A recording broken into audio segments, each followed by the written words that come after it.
hapon, Tatay Digong. Nandito kami. Kaya nakikita mo kay hindi ka namin iiwan.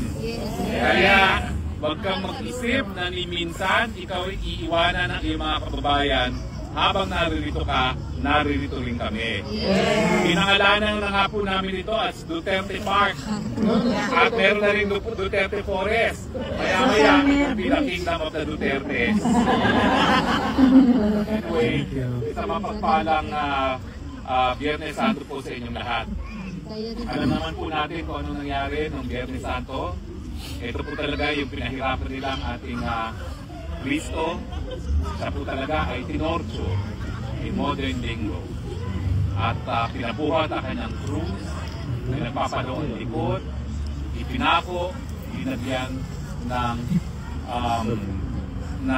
tinik ang ulo, at talaga naman pong pinahirap yung kanyang buhay. Alam niyo po, sa kasaysayan ng Pilipinas, sinasabi po nila na tayo daw ay unang naging republika sa Asia dahil sa impluensya ng mga ideolohiya at paniniwala sa Europa. Pero hindi po totoo yan. Kasi ngayon po, pagkama tayo narito sa Europa ngayon, ang mga kababayan natin patuloy pa rin po na itinutuloy yung nakaugalian ng pasyon. At ang pasyon po ay tungkol sa buhay ng ating Panginoon, lalong-lalo na yung mga pangyayari ng Biyernes Santos, kung saan talaga namang pinahirapan siya. At ang sabi ng ilang mga historians, yung revolusyon na nangyari laban sa Espanyol, hindi po yan dahil sa mga ideya ng mga ilustrado.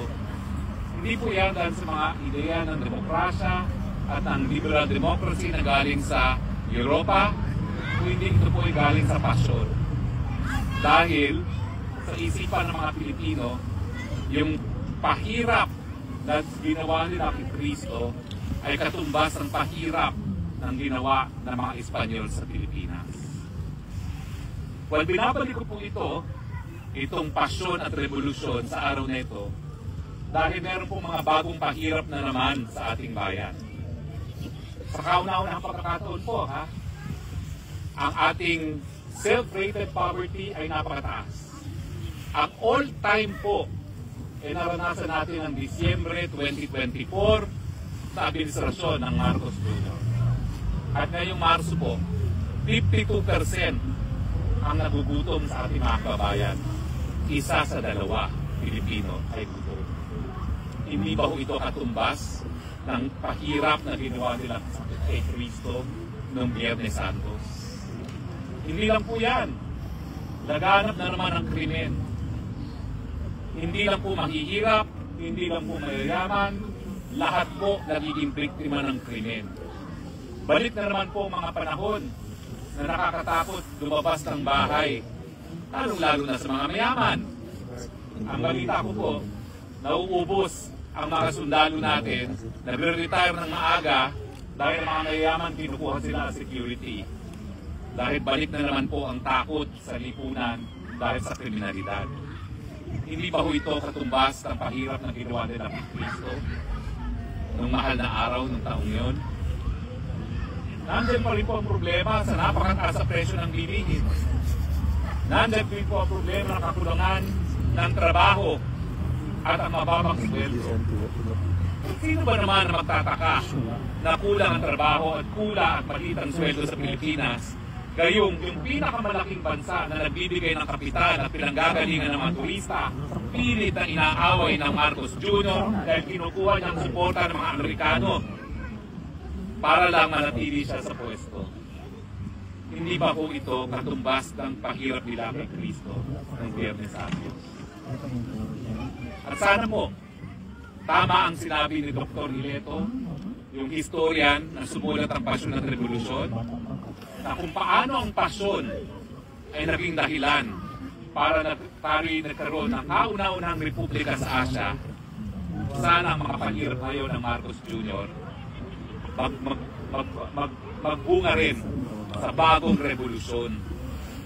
Revolusyon kung saan mawawala na sana po ang pagkagutom.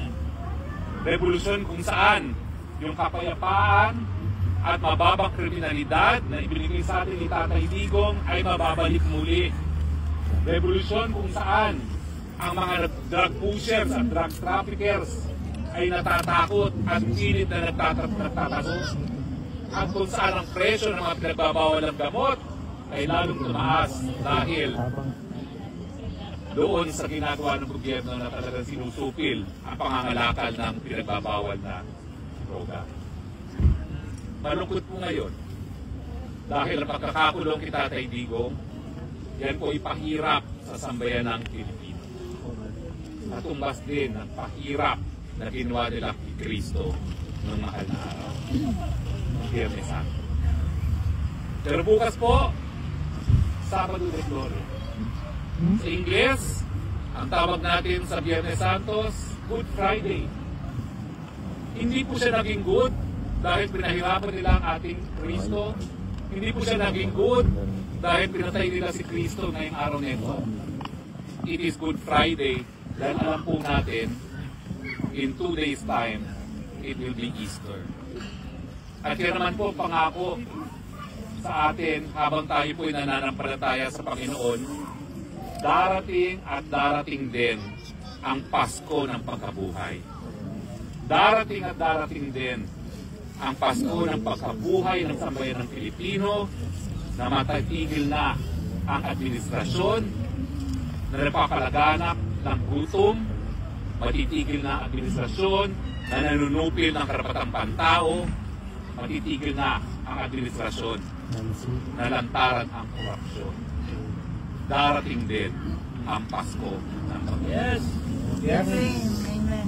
So ngayon po, habang tayo nagmumuni-muni sa kahalagahan ng Biyernes Santos, alalahanin po talaga natin yung pagluksa ng lahat ng nananampalataya sa pagkapako sa krus ng ating Panginoon.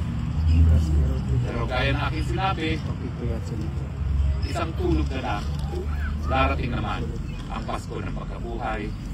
Tatay, konting tulog na lang, darating din ang ating Pasko ng pagkabuhay. Amen. Maraming salamat po sa pagpalayan at pagpalain po.